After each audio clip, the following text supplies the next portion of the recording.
Dan pemirsa, untuk membahas kasus ini kita akan berbincang bersama Kasat Reskrim Polresta Cilacap, Kompol Guntar Arif Setioko. Selamat sore Pak Guntar. Sore, Wel.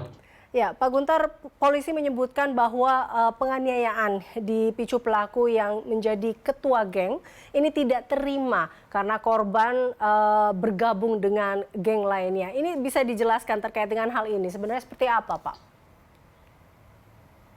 Jadi dapat kita jelaskan, Mbak, itu gini. Jadi kenapa kok korban itu dipukulin? Karena di luar itu korban mengaku sebagai bagian dari kelompok geng basis itu, Mbak.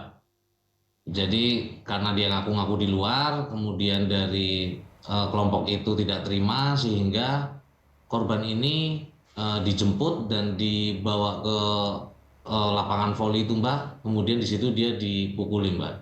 Baik, dari hasil pengakuan pelaku lainnya kepada polisi, apalagi yang terungkap Pak terkait dengan kasus perundungan ini? Untuk yang lain tidak ada sih, Mbak. Cuman memang mereka ini sedang ingin menunjukkan eksistensi grupnya aja gitu, Mbak. Kalau dari segi anak-anak itu, Mbak. Oke, dari pengakuan pelaku, geng ini apa memang sudah terbentuk lama atau bagaimana sebenarnya Pak? Enggak, Mbak. Jadi itu geng itu dibentuk ya karena mereka itu kan bermain berkelompok sehingga anak-anak itu membentuk sebuah geng yang istilahnya satu circle dengan mereka gitu, Mbak. Baik. Eh, Kalau kita melihat di gambar itu kan ada gambar yang tidak kita lihat beberapa gambar yang begitu viral di media sosial yang membuat orang tidak menyangka terkait dengan sosok pelaku ini yang dikatakan berprestasi. Tapi apa pengakuan korban dalam hal ini? Adakah hal-hal lain yang dilakukan oleh pelaku terhadap korban? Nggak ada sih, Mbak, nggak ada. Jadi selain eh, perbuatan fisik ya, yang jelas yang pelaku juga intinya mengintimidasi lah supaya korban itu nggak usah ngaku-ngaku di luar kalau yang korban itu sebagai anggota geng gitu, Mbak. Baik, dikatakan sebelumnya Pak Guntur ada 2 orang yang sudah diminta pernyataannya terkait dengan hal ini. Apakah ada pelaku lainnya yang ditetapkan polisi sebagai tersangka dan apa perannya?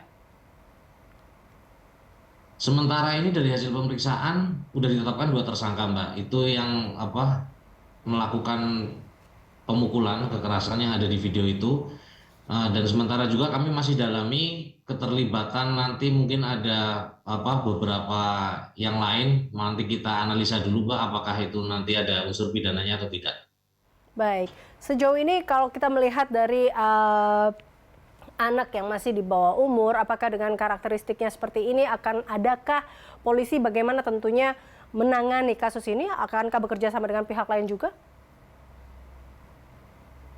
Dalam menangani kasus ini tentu kita bekerja sama dengan pihak lain, Mbak, seperti dari Citra Dinsos, dari Bapas untuk melakukan penelitian karena memang itu diperlukan karena kita mengikuti apa yang sudah diatur di Undang-Undang Sistem Peradilan Pidana Anak, Mbak.